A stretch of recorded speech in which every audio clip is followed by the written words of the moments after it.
Imekuwa ni kawaida sasa kuona mtu anaingia darasani akiwa na kiu ya maarifa, lakini akishayapata anatoka huko akiwa na kiu ya sifa pekee, au sivyo?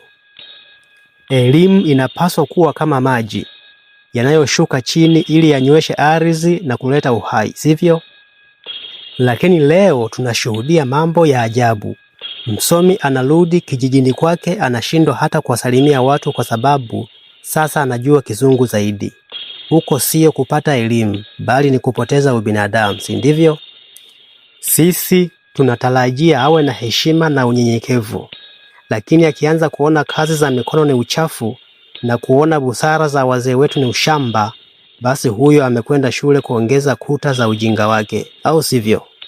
Elimu ya kweli ni ile inayokufanya uone kuwa bado una mengi ya kujifunza kutoka kwa kila mtu unayekutana naye. Ukishaanza kuhisi unajua kila kitu na wengine hawajui kitu, hapo ndipo ujinga wako unapoanza rasmi, sivyo?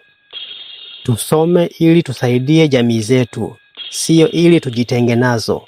Mwenye elimu ya kweli ni yule anayeweza kukaa na mtu yeyote na asipoteze unyenyekevu wake, na akakaa na maskini na asipoteze utu wake. Hiyo ndiyo elimu, au sivyo?